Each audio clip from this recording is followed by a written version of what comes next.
We're back, my lady. Oh, you're back a lot sooner than I expected. You mustn't have run into any trouble then.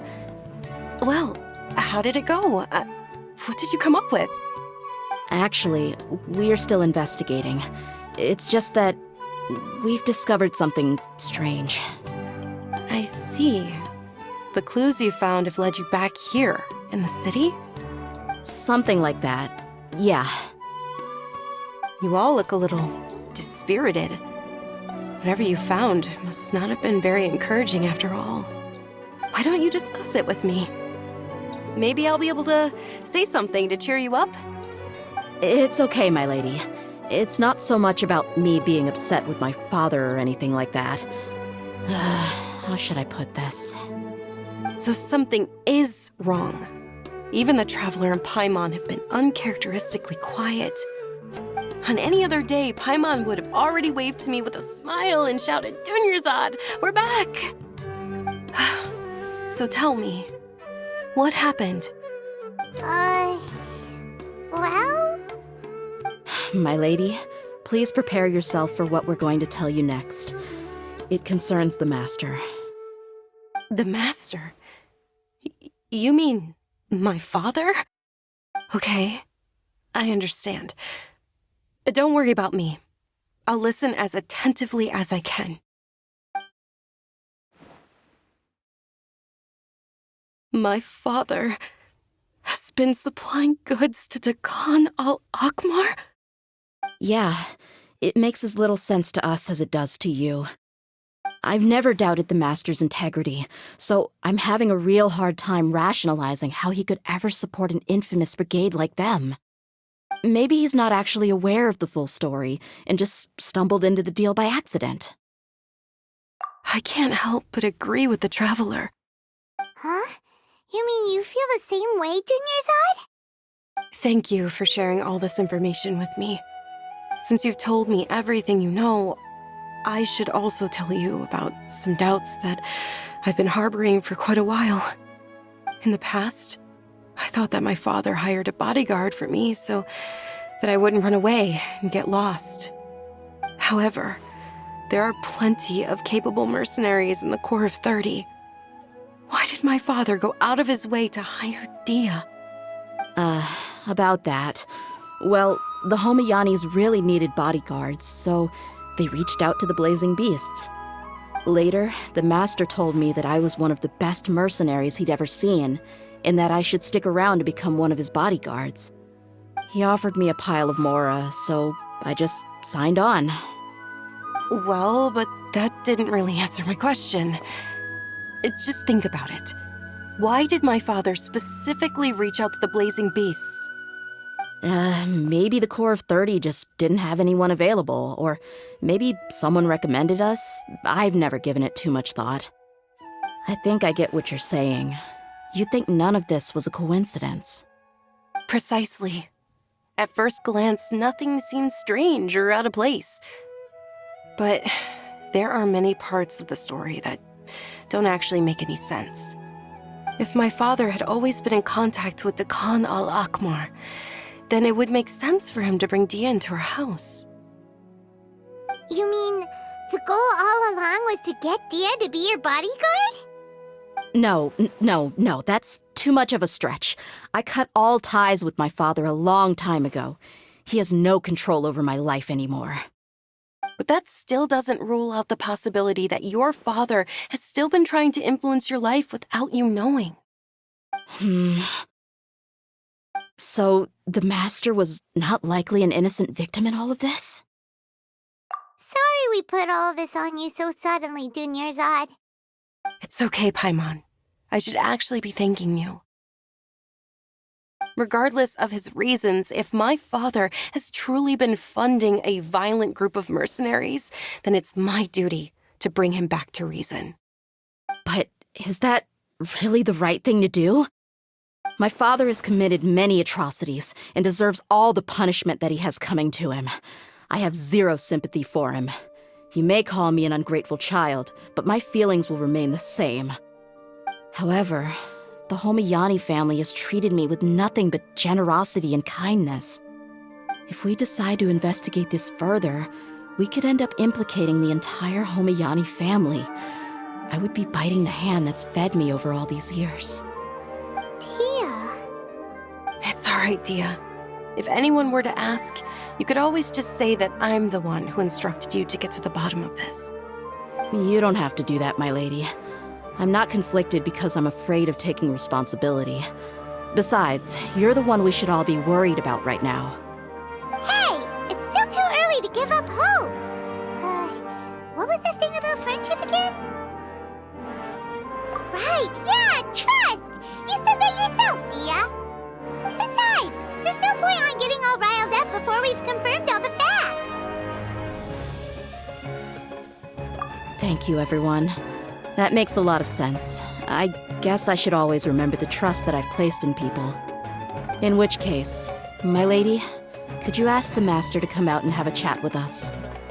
Sure thing. I also hope he'll be able to give us a logical explanation. Let's meet at the usual place then. Usual place? Oh, right!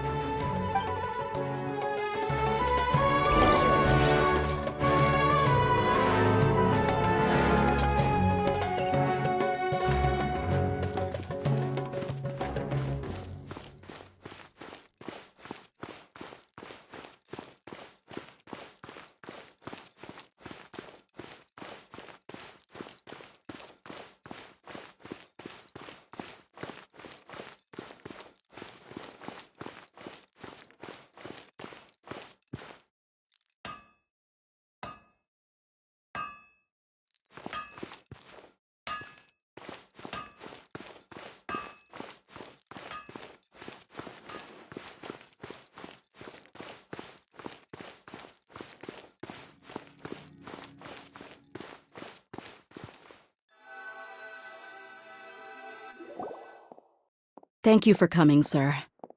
Please allow me to introduce these two. This is the Traveler, and next to him is his travel companion, Paimon. Ah, yes, my daughter has mentioned them from time to time. It's a privilege to finally meet them in person. But we may skip all the pleasantries for now. What is the important matter you wish to discuss with me today? Well, we wanted to bring this transaction record to your attention.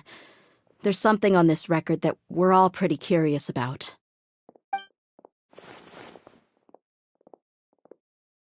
So, that's what you found. Huh. Seems like I can't keep everything from you much longer. If you wouldn't mind, we'd like an explanation. Well, it's a long and difficult story, and to be perfectly honest, I'm not sure if I'm doing the right thing. What I do know, though, Dehya, is that the truth will bring you no solace. If anything, it will likely cause you a great amount of anguish. Wait, me? Yes, I understand perfectly why you came to see me, and I am touched by your collective commitment to do the right thing. But knowledge always comes at a price, and sometimes, as they say, ignorance is bliss. Your father, Kusela, and I both believed that. Of course, you have the right to seek and learn the truth, but I must warn you. The facts of this matter may reduce everything you've built for yourself into sand, blowing in the wind. If you must proceed, then Kusela's heartfelt efforts will also fade into the wind like a fleeting mirage. His heartfelt efforts? I'm sorry, sir, but I'm not sure I follow.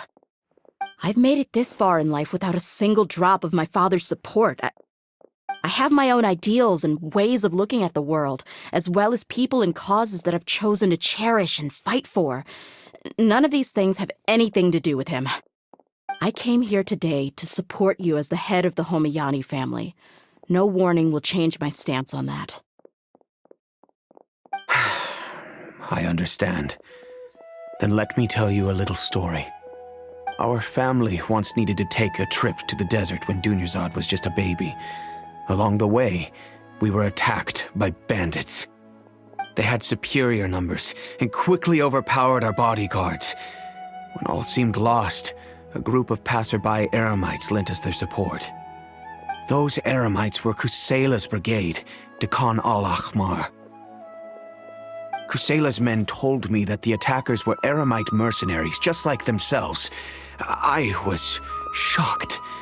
Why would Dekan al-Ahmar go so far to save us and not spare the fellow Eremites? Kusela was grinning and walked over to play with baby Dunyarzad. She was startled by his unfamiliar face and nearly started crying. Really? I never knew. He said that he had no particular reason to help us. He just took pity on us because he had a daughter about the same age. We started talking about our children, and I sensed that he was a devoted father. To repay his kindness, I hired his brigade to help out at our estate for a time and offered everyone generous remuneration. So, that's what happened. It was many years before I saw him again. I almost didn't recognize him the next time he came knocking on my door. The man I knew to be strong and healthy had been reduced to a shell of himself. He couldn't even walk anymore without his cane. So, what happened to him? He was perfectly fine when I left the brigade. I'm not too sure myself. The only thing that didn't change was his cheery disposition. He said there was absolutely nothing to worry about and that he had gotten into a fight. That was all. He then suddenly asked me if Dunyarzad, now that she had grown, would need a bodyguard of her own. At the time, Dunyarzad was going through a particularly severe bout of her Elazar. There was no need for her to have a bodyguard when she could barely leave the house. But he kept coming back to the topic. Come on, it never hurts to be safe. How do you know a bodyguard won't come in handy one day? I was completely lost at first, until he recommended the Blazing Beasts, and in particular, a mercenary named Dehya. So he was the one who recommended Dehya to you. Indeed. He didn't say it out loud, but it was clear that he saw Deshret's relics as an evil group who would eventually corrupt every member in their ranks. He was already beyond redemption, but he hoped that he would be able to detach his daughter from the vicious world of mercenary life. If Dehya could stay in my house and keep working as a bodyguard, then gradually her affinity for the desert would decrease, and she'd be able to leave her previous life behind. And that's why you offered her such generous compensation? Yes, but not just because of that. From the moment that he asked me for that favor, I also began to see Dehya as my own daughter. And that's also why I tried to persuade you to stay when you asked for permission to leave. I was willing to spend however much it took. Kusela saved my daughter and I all those years ago in the desert. I could never refuse him entrusting his daughter to me. He was always like that, acting like he's oh so smart and self-righteous. Kusela said that he'd reimburse me for a portion of Dehya's fees. I refused to take any mora from him, but he'd always send me funds anyway. Eventually, I just accepted them as a token of his gratitude. And that went on for a while until I received another letter from him a few years ago. The letter contained a request to help him buy food, weapons, medicine, and even explosive materials. Wait! Isn't that around the time that the Khan al-Ahmar started becoming more aggressive? That's right. When I started to hear some nasty rumors, I became wary. I wanted to meet him face to face to discuss things. But by then, he was no longer receptive to my requests to talk. If I had to guess, it's probably because he doesn't want to put Dehya at risk. That thought occurred to me as well. I figured that he probably came to me for help because he had nobody else to turn to.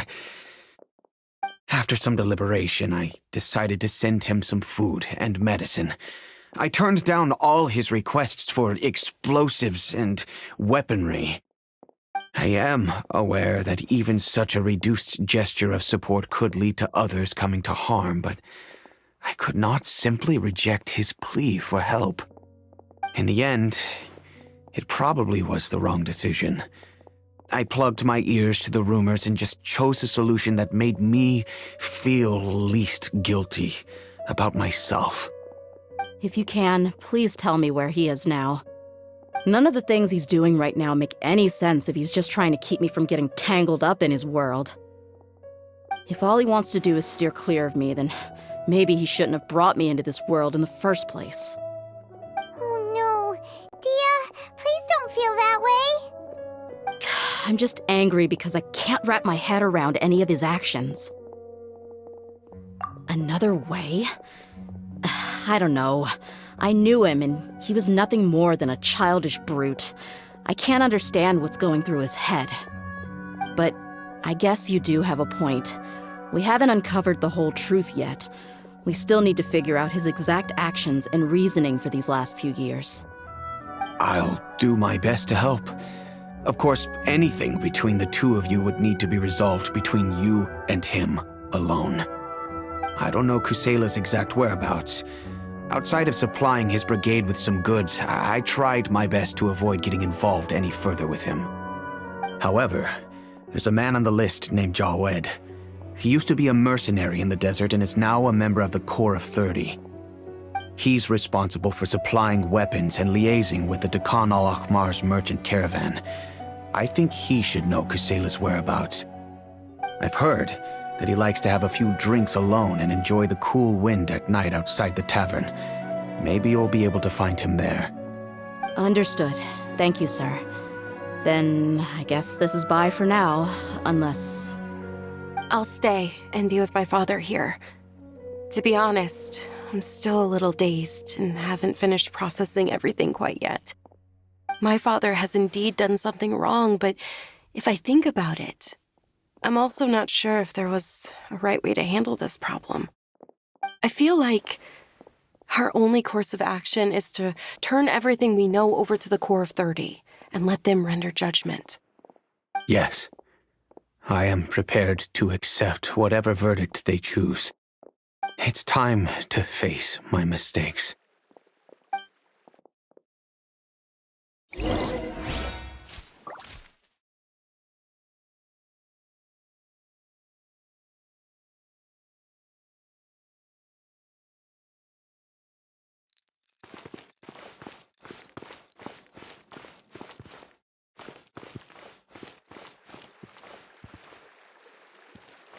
Welcome!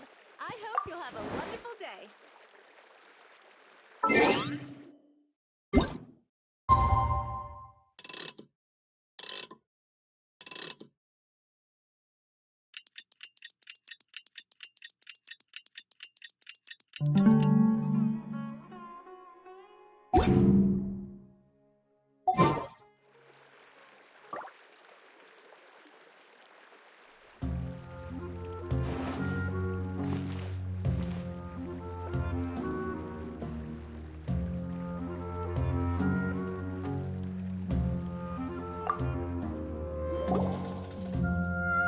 Huh? Who are you guys? I know what you've been up to. Smuggling weapons to violent brigades in the desert while working for the Corps? Pretty bold, if you ask me. Shh! Keep your voice down.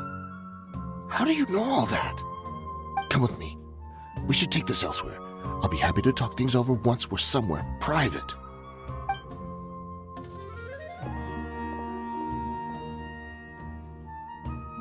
This place should do. All right, back to my question. How did you all know about me? Don't worry about that for now. You know what kind of punishment you'll face once we report you to the Corps, I assume. Wait. There's no need to jump the gun. Let's talk this out. What are your terms?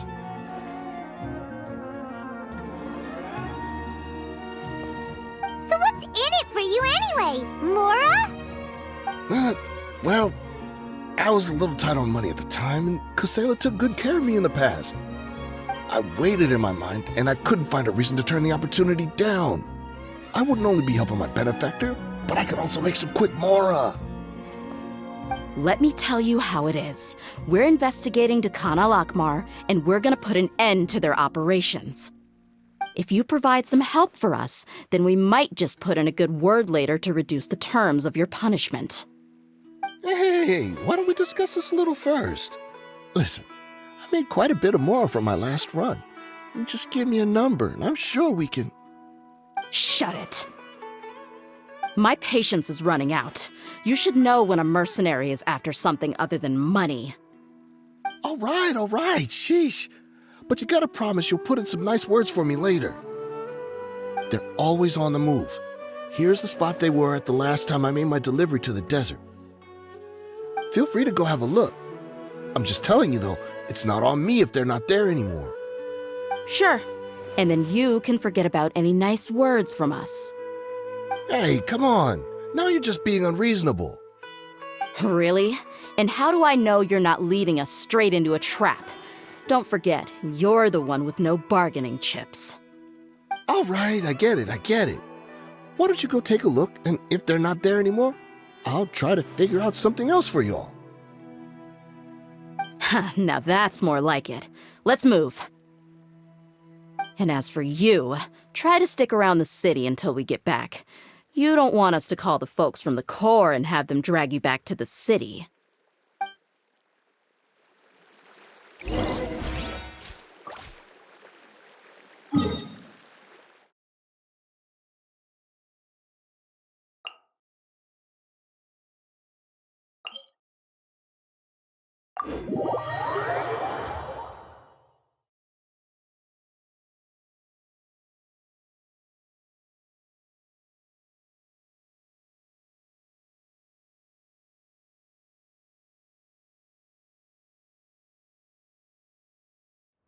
Curses. There's sand in my shoes.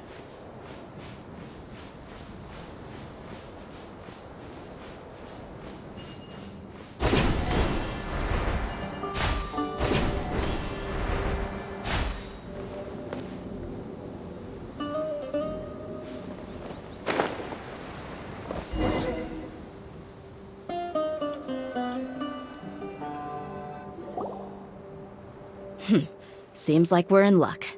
That should be their camp right up ahead. Let's go. We'll finally get to the bottom of this ourselves.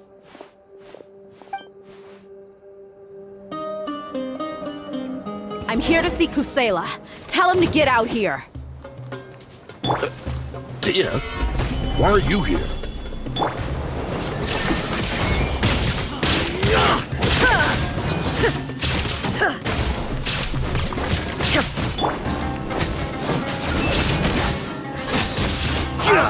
Take my...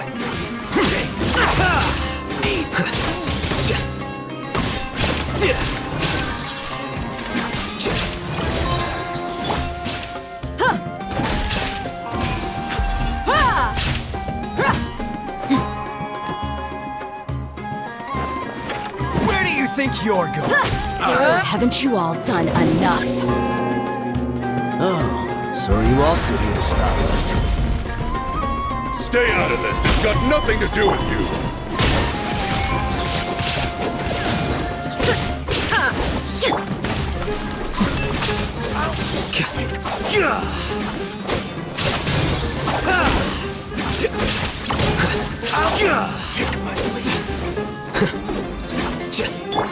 The wind rises.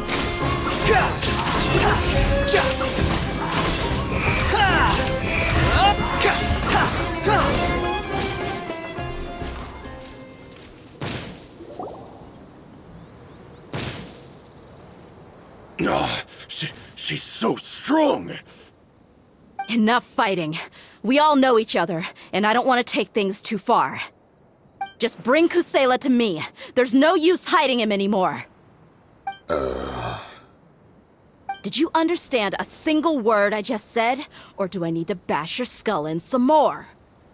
All right, everyone, let's all just calm down for a second. Dehya, the boss can't come out and see you anymore. He died a long time ago. What? Seems like you've been out of the loop for a while. Guess that's for the best, though. At least, that's what the old man wanted. When did he die? What happened to him? A few years ago, Kusela broke up Dakan al-Ahmar and went to the Deshret's Relics headquarters by himself. So is that when you guys started acting up? We would prefer to call it taking revenge. Every last person in Deshret's Relics must pay in blood for what they did. Let me start from the beginning. Dehya, do you know how the head of the Relics maintained order internally? Overwhelming strength and unquestionable authority? Those were a part of it, yes. But just those on their own weren't enough. They had another tool at their disposal. They called it a person's record. Regardless of whether they joined by their own will or were coerced, every person in Deshret's Relics were forced to leave a record of themselves at headquarters. Whether it be their deepest sin, some unforgivable act, or their most immoral exploit, the record served both as a symbol of loyalty and the perfect material for blackmail. That's precisely it. Every one of us have a record. Me, Bashar, Tikriti, and all the boys who grew up with Dehya and ended up joining our ranks. But you, Dehya, you were never asked to provide a record, were you? I never even knew this was a requirement. You were probably the only person in all of Deshret's Relics who didn't know about it. Ever since you were born, Boss had been trying to shield you from this organization's sinister rules. Not only that, but he also banned all of us from committing any nefarious acts. He said he'd take care of the dues we had to pay regularly to headquarters. But in the end, he was just an ordinary person. What could he do? He was forced to go to headquarters again and again to account for missed dues and incomplete records. He'd come up with all kinds of excuses and get beaten up as a result. We all knew he was doing that for you. He wanted to get you out of this world, no matter what it took. And that's why he became a shell of himself and couldn't walk without a cane. Wait, but that doesn't make any sense. I didn't know about any of this, and I'd never seen him get injured or beaten. Because you were too young at the time. How would you ever tell between wounds from a beating and wounds from battle? When you left home after that final argument with him, he seemed to age by a decade overnight. Even his hair went gray. So, even the blazing beasts were... Yep. It was all his doing. Had he not arranged them to come to you, you probably would have been reduced to a pulp before you ever left the desert. A few years ago, Boss said he needed to make another trip to headquarters. He was already pretty weak then, and we all assumed he was going to get beaten again. I suggested that he hand the role of leadership over to me, but he said there was no longer any need, since the Khan al-Ahmar would soon be no more. His words made no sense to me, but that night, we heard that a massive fire tore through headquarters and razed everyone's records to ash. Everyone gained their freedom that night. Many members fled, not just from our ranks, but from the other brigades as well. But how could we leave with a clear conscience? All of us who knew exactly what had happened. The boss can't have just died for nothing. Those heartless jerks at headquarters took him from us. From that point on, the sole purpose of Dakan al-Ahmar became revenge. The big fire that Boss started was quite a blow to headquarters' strength. It's given us the opportunity to launch our attack. Even though we're outnumbered, we vowed to see our revenge through to the very end. There were people from headquarters who changed their names and went into hiding. Some fled to other brigades, and others escaped to the rainforest. But we won't let any of them escape our wrath. They'll all pay for what they've done. We've suffered plenty of losses as well. To keep going, we need an enormous amount of supplies, from food and medicine to weaponry and explosives. All we can do is exchange our loot from Mora, and then use that to get supplies. We forged Boss's handwriting and sent out many letters to his former friends. Thankfully, many people were willing to come to our aid. We were also able to attract many mercenaries who shared our goal. We've endured unspeakable pain to win many impossible battles. Deshret's relics have become weaker and weaker, and now we finally have an opportunity to directly strike their headquarters. Paimon doesn't know what to say anymore.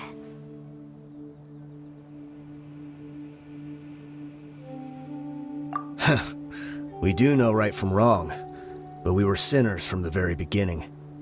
We do not deserve the freedom that the boss won for us with his life.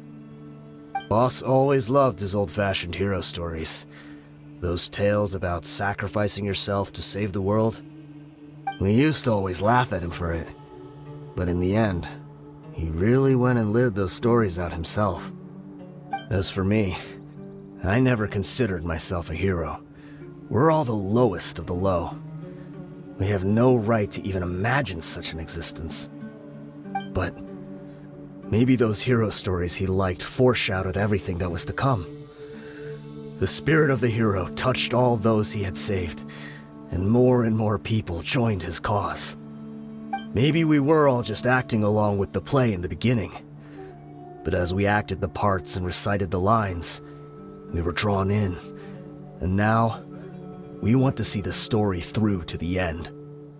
I'm sorry, Dehya. I know you always found us insufferable ever since you were young. Just think of this as a madman ranting. I'll go with you. Huh? Dehya? You wanna go with them? I grew up with these guys, and I know they're not bad people. It's just that some situations get so bad that it's difficult to tell good from evil. All I know is that Deshret's relics must be destroyed. Furthermore, I want to go see the place for myself. I want to know if my father is still there. I know you don't want to get involved in this, so there's no need for you to tag along. I can do this on my own. Yeah, Paimon feels like we'd only regret it if we don't see this through to the end. Thank you. We'll be a lot stronger together with you. I bet Boss would lose his mind if he ever knew you'd join us at the very last moment like this. Considering all the losses and injuries we sustained, we can't afford to turn down someone as powerful as you. He can think whatever he wants. But the fact is, I owe him this much.